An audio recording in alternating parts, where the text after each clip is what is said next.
just to provide a little bit of background that, like you, when you are competing for funding, we do the same. There are, and Sonia, you're more familiar with that, but I think there are more than 300 GPs every day out there pitching to LPs. Financial is a big piece of what the venture capital community does, but our primary lens is looking through a scientific lens. If you stop to think about it, probably biotech and life sciences is probably one of the most globalized markets out there.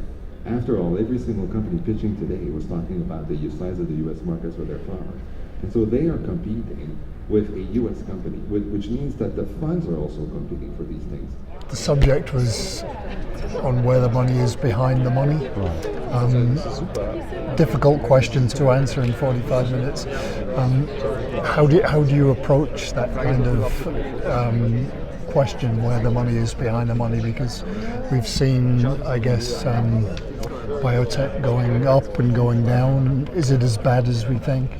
No, it's not as bad. No, I think in totally opposite. It's very promising. As also Cedric just said, we went through that upturns, downturns, but everything at the end of the day, pharma is a strong industry, and biotech is a source of it.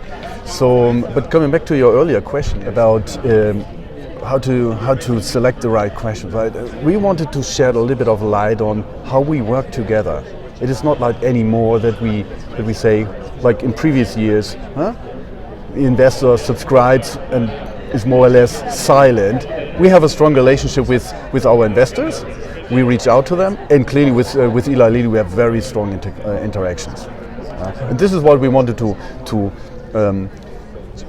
inform the audience about how it works at the end of the day, because they only see the VC when we come, they pitch to us, but there is a much more behind them. More or less we're in the same boat, right? We also need to fundraise, we need to report, we are interacting with our stakeholders, so it's not a black box.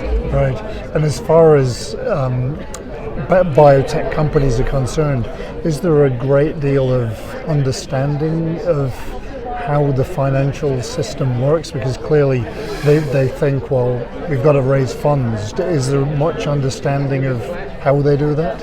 Well, yeah, more and more, because we also try to communicate this to our portfolio companies, right? We need, when we do an investment and there is a clear evidence that there is an instrument of, I would say, ugly clauses in the investment agreements, right? But we also put this into context and say, why do we need it? Because we are raising a fund. We are already in year 5, so we need to make an exit within the next 4 to 5 years, and that is, for example, the background for having a drag along. Yeah? So it is also that it's all about explaining and providing the context of why we need this and that is appreciated also by the portfolio companies.